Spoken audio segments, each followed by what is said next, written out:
तो दोस्तों आज हमारे साथ है यामाहा R6 जो कि 2021 मॉडल है, सही करोगे मैं? हाँ 21 2021 मॉडल है और ये मतलब इंडिया में सिंगल पीस है। बाकी जो इससे पहले एक और है लेकिन वो शायद 2018-19 है, वो मुझे कंफर्म नहीं है क्योंकि ये बाइक देखने में आपको कम ही मिलेगी। तो जो भैया हमारे साथ है इनकी बाइक है, गोल्डनिश भी है, नोएडा से है। बाकी अगर आप लोग इंस्टाग्राम पे भैया की वीडियो देखते हो तो आपको पता होगा ये सिंगल 600 सीसी बाइक जो है वो भैया के पास सिंगल नहीं है।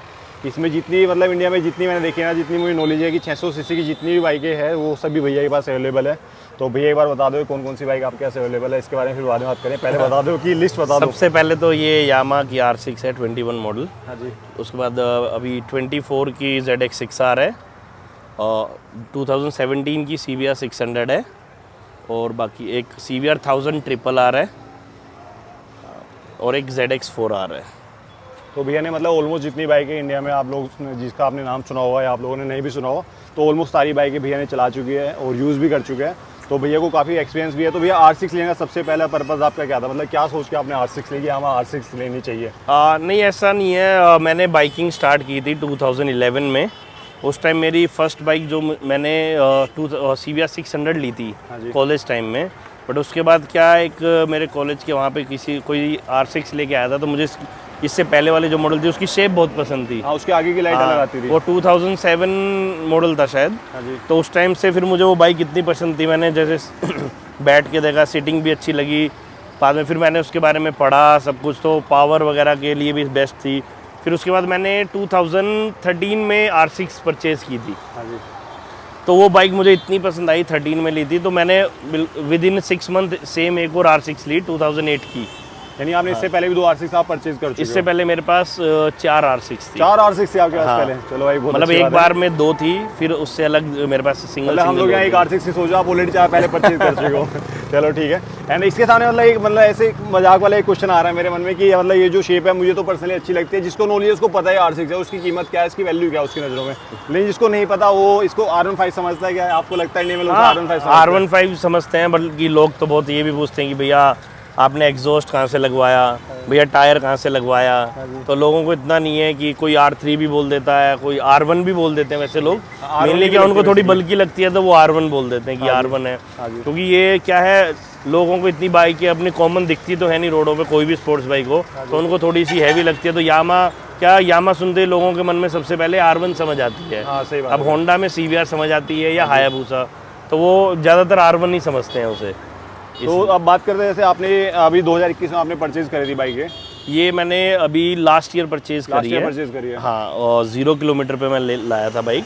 हाँ जी। हाँ। तो आपने कहाँ से इंपोर्ट करवाई थी? मतलब इंडिया में तो मिलती नहीं, अभी बाहर से आपने इंपोर्ट किया? एक्चुअली मैंने किसी इंपोर्टर से ली थी, वो US से इंपोर्ट करके लाई। तो आपको पूरी बाइक नहीं मिली है 2 साल बाद? हाँ।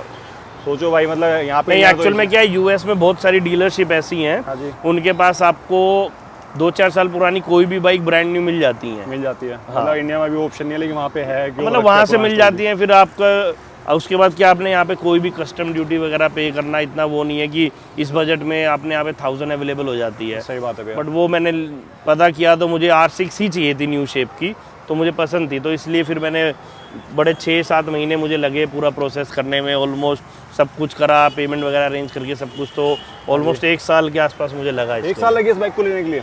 मतलब लेने में, पेमेंट्स अरेंज करी, क्योंकि ऐसा तो फाइनेंस वगैरह का तो कुछ होता नहीं है। पूरा 1 साल उसमें लग गया, पूरा वो कैश पूरा ही गया उनको उसके हिसाब से। तो बेसिकली अगर आप इंडिया में R6 लेना चाहते हो तो ये इजी नहीं है, और मतलब ये लिमिटेड होंगे 2-4 लोग जो इसको इंपोर्ट कर सकते हो बाहर से। सबके बस की नहीं देखो चीज़। मतलब आप इंपोर्टर के थ्रू ला सकते हो, बट बहुत सारी चीज़ें हैं। मतलब अब तो R6 वैसे ऑलमोस्ट बंद हो गई है 21 के बाद से। 21 का ये लास्ट प्रोडक्शन था।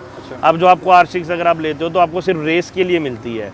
ट्रैक वो रोड लीगल नहीं होती है, वो ट्रैक के पर्पस से बनती है। वैसे R6 बंद हो गई है।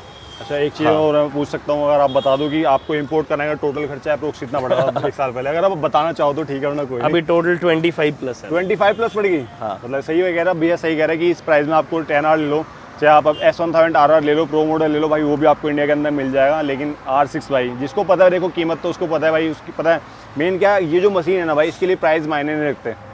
और ये 25 लाख में अगर आप इंडिया में लेके चल रहे हो तो भाई इसको हर कोई देखेगा बंदा। और इतनी प्यारी बता रखी है ना भाई, इतनी प्यारी बना रखी है मशीन कि क्या ही कहने इस बाइक के। तो भैया इसमें आपने एग्जॉस्ट लगा रखा है, वो भी आपने बाहर से इंपोर्ट कराया था? हाँ, ये स्पेशली एक्रापोविक का एवोल्यूशन लाइन है, सिर्फ R6 के लिए डिज़ाइन किया जाता है। और ये R6 के लिए बनता है? हाँ, ये आप इसमें देखो, इस पे पूरी बैचिंग है R6 की। हाँ जी, ये स्पेशली सिर्फ R6 के लिए ही है। ये सिर्फ आपका रेस वगैरह में यूज होता है। फुल सिस्टम टाइटेनियम है ये एवोल्यूशन लाइन। ये आपके ट्रैक्स वगैरह पे, मोटो जीपी वगैरह उन सब में यूज होता है। इसका प्राइस आपको एडिशनल उससे अलग पड़ा हुआ फिर? हाँ, उससे अलग है। ये मैंने ऑलमोस्ट 2.7 कुछ का लिया फुल सिस्टम। 2,70,000 का? हाँ, मतलब तो सारे काफी सारी custom आपने duty एक्सेसरीज भी लगा रखी है ऑलमोस्ट, तो फिर तो और ज्यादा पड़ी होगा आपको। हाँ, तो एक अब बात करते हैं थोड़ा पावर फिगर्स के बारे में। आप बता दो कि मतलब जैसे हम लोग है कि लोग बच्चे आजकल ये देखते हैं भाई कि कितनी स्पीड में आप बाइक जो है चला सकते हो इस बाइक को। तो जैसे अपने पास और बाइक है तो लोग कहते हैं कितनी जाती है, तो ये कितनी जाती है? नहीं, जाती तो 280 अबव जाती है, 290 तक भी जाती है। चली जाती है? हाँ, इजीली 600 सीसी बाइक भाई, अगर आप लोग सोचो देखो 280 प्लस जाती है। हाँ, 280 इजीली चली जाती है। बट मैंने अभी इतनी नहीं, मैं 180 200 इतना ही है नॉर्मली चलाते हो? हाँ, अब इतना नहीं मैं वो करता। इतनी सारी बाइक है तो भैया तो नॉर्मली चलाएंगे। बात करते हैं भैया कि मतलब इंडियन रोड के हिसाब से जो यामाहा की बाइकें हैं, R6 हो गई, R1 हो गई, क्या ये सही है मतलब आपके अकॉर्डिंग? मतलब यामा देखो क्या है, बेसिकली यामा थोड़ी टफ रहती है, स्टिफ रहती है, और थोड़ी क्या है वो, उसमें पावर कुछ ज़्यादा है। आप 600 के मुकाबले या 1000 में आप देखोगे किसी बाइक से आप कंपेयर करो तो पावर ज़्यादा मिलेगी। हाँ, उसमें आपको पावर सबसे ज़्यादा मिलेगी। हाँ जी। बेसिकली मुझे R6 पसंद होने का सबसे मेन रीज़न ये भी है कि डेली यूज़ में अगर आप कोई भी 600 यूज़ करते हो, तो जैसे पहले 6R का ऑप्शन नहीं था, तो पहले CBR 600 ये सब बाइकें आती थी, तो मैंने इसीलिए 600 का मेरे पास सारा कलेक्शन है, क्योंकि मुझे 600 ही बेस्ट लगती है लोकल यूज़ के लिए। आप डेली यूज़ कर सकते हो, आप कहीं जा रहे हो, जाम में है, भीड़ भाड़ में, इजीली कोई प्रॉब्लम नहीं है। 1000 सीसी बड़ी जल्दी हीटअप हो जाती हैं, बट इस 600 में आपको ऐसी कोई प्रॉब्लम नहीं रहती है। तो भैया जैसे कि आपने एग्जॉस्ट के बारे में बताया, आप थोड़ा और डिटेल बता दो कि जो आपने एसेसरीज मंगाई हो कहाँ से और कैसे कैसे मंगाई हो, कितने की आपको? एसेसरीज कुछ तो मैंने जापान से लिए हैं और कुछ अपनी इटली से लिए हैं। सारी मतलब बाहर से इम्पोर्टेड? हाँ, सब बाहर से है, क्योंकि इंडिया में बाइक अवेलेबल नहीं है, तो आपको यहाँ पे कुछ भी नहीं उसमें तो मिलेगा। जहाँ तक मुझे लग रहा है कि मतलब इंडिया में 2 ही बाइक अभी फिलहाल ये अवेलेबल है, और आप सबसे लेटेस्ट आपके पास ये है, तो मुझे लगता है मतलब सबसे लोडेड, हम कह सकते हैं कि सबसे लोडेड बाइक इंडिया में R6 को है, तो ये है। हाँ, तो एक बार थोड़ा डिटेल जल्दी बता दो कि हाँ इसके अंदर क्या क्या एसेसरीज लगा रखी है आपने? हाँ, ये एक्टिव की टेल्ट आईडी है। टेल्ट आईडी चेंज करा रखी है? हाँ, ये अराउंड 15 से 18,000 की मैंने इसके लिए है। ठीक है, आपका एग्जॉस्ट हो गया है। हाँ, फिर ये RNG के स्लाइडर्स हैं, ये ऑलमोस्ट 18 से 20,000 के ये हैं। ये चीज़ क्या है? ये एक्टिव का इंजन कवर है। ये इंजन कवर ऐसा आता है? इंजन कवर है, काफी अट्रैक्टिव लग रहा है। एक्चुअल में दूसरे भी आते हैं, वो RNG वगैरह के भी आते हैं, बट वो थोड़ा यूनिक था तो मुझे लिया। तो ये भी अराउंड 20-22,000 का ये मुझे पड़ा है। काफी कॉस्टली। उसके बाद फिर आपकी इसमें फिल्टर डाला मैंने, KNN फिल्टर है इसमें। हाँ, फिर प्यूक की स्क्रीन है। ये अप्रोक्सीमेट अराउंड 4 लाख के आसपास की एसेसरीज है उसमें। 4 लाख की मतलब एडिशनल आपके? हाँ, एडिशनल 4 लाख के आसपास की पूरी एसेसरीज। तो अभी रास्ते में चलते हुए मैंने हल्का सा फील किया है कि जो बाइक की साउंड है ना, मतलब जैसा मुझे लगता है कि यामाहा की साउंड थोड़ी कम रहती है बाइक के कंपैरिजन में। इसकी साउंड इनलाइन 4 की तरह फील कर रही थी, तो क्या इनलाइन 4 बाइक है? हाँ, ये इनलाइन 4 है।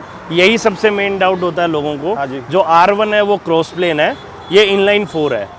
तो इसका इंजन उससे ज़्यादा अच्छा है, बेटर है, आप कह सकते हो? नहीं, मतलब ऐसा नहीं है, बट एक्चुअल में मुझे इनलाइन 4 ही पसंद है बाइक। साउंड उसकी इनलाइन 4 की आपको? हाँ, इनलाइन 4 ही मुझे पसंद है। साउंड सुना दोगे?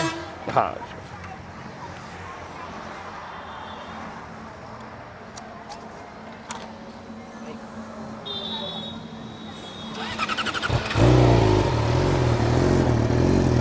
ये भी स्टॉक में बिल्कुल शांत रहेगी ऐसे नॉर्मल पे।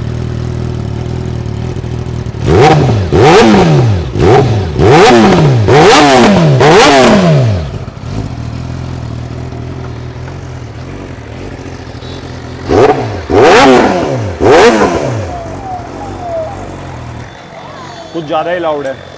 हाँ, मतलब जब चलती है तो जैसे क्विक शिफ्टर से अगर क्विक शिफ्ट करते हैं तो उस टाइम बैक फायर हो जाता है। क्विक शिफ्टर और ऑटो ब्लिपर के फंक्शन में? ऑटो ब्लिपर नहीं है, क्विक शिफ्टर। क्विक शिफ्टर में देखने को मिल जाता है। ऑटो ब्लिपर नहीं है। सो अगर आप लोग भी चाहते हो कि आपको इसकी और वीडियो देखनी है, तो आप लोग भैया का चैनल है गोल्डी यानी इसके नाम से इंस्टाग्राम पे, यहाँ पे चेकआउट कर सकते हो। स्नैपचैट, फेसबुक और इंस्टाग्राम तीनों सेम है? सेम है, तीनों के तीनों सेम है, तो भैया को आप ज्वाइन कर सकते हो।